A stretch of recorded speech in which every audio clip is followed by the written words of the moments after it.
அஸ்ஸலாமு அலைக்கும் வரஹ்மத்துல்லாஹி வபரகாத்துஹு. தினமும் ஒரு ஹதீஸ்.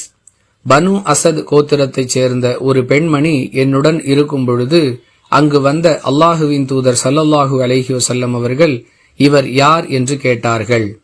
இவர் இரவெல்லாம் உறங்காமல் தொழுது கொண்டே இருப்பார் என்று நான் பதில் கூறினேன்.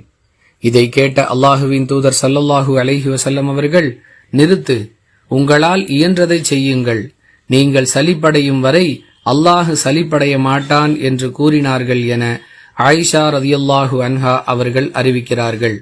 நூல் புகாரி, ஹதீஸ் எண் 1151. அன்பிற்குரிய அல்லாஹுவின் நல்லடியார்களே, இந்த ஹதீஸிலிருந்து நாம் பல பாடங்களை பெற்றுக்கொள்ளலாம்.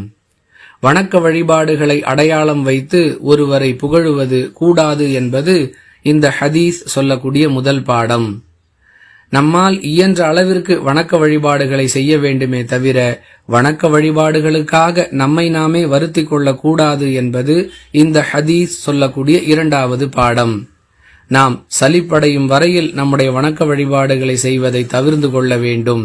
நாம் எவ்வளவுதான் செய்தாலும் அதற்குரிய நன்மைகளை வழங்குவதற்கு அல்லாஹ் தயாராக இருக்கிறான்.